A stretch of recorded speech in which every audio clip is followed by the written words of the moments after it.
Magluto tayo ng miswa. Miswa na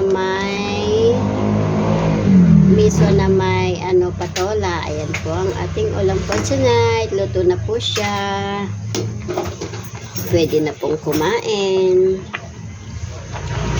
Kung sumahod ko yung YouTube mo ay ikaw video. Ito na yung sahod ng YouTuber.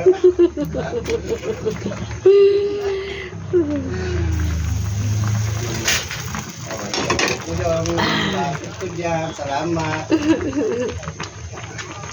Ayan, kain po tayo. Nag-uulam po ba kayo ng ganito? Simpleng ulam, simpleng buhay. Ginisang patola na may miswa. Po. Thank you for watching po. Thank you for the love. Good night everyone. Love you all. Bye. Masarap yan. Sinayaw sa Masarap po to.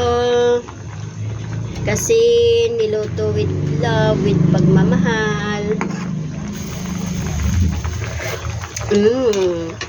Delicious. Ay.